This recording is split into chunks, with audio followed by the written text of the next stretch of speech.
ABAI TALKS жобасының тұсауы кесілгелі отыр. Алғашқы сұхбатты біздің мотиватор, мектеп директоры Айгүл Алтынбекқызынан алсақ ұстаз болсам деген ойым сол мектеп оқушы кезімде, мектепте оқып жүрген кезімде келді. Өзім тарихшы болсам деп ойлайтын тұғым.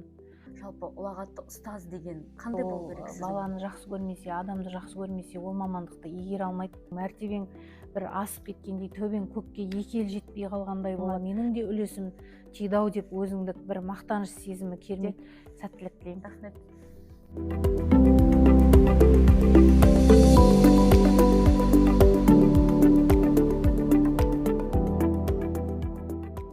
Добрый день! Сегодня у нас в гостях учитель-исследователь, преподаватель начальных классов школы имени Абая Абдибаева Айжан Шатюрсовна. Абай неустанно всегда говорил, что образование – это величайший путь в душе человечества. Человек родился для того, чтобы трудиться.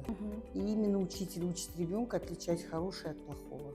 Служение своему народу, служение людям, служение детям, служение своему любимому делу. Hello, welcome to our program ABAI TALKS. Fell in love with teaching, that I have no words to explain.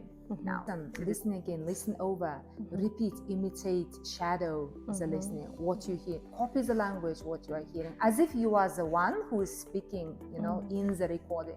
So at that very moment, I keep telling, болмасаң да ұқсап бақ, just be like the speaker.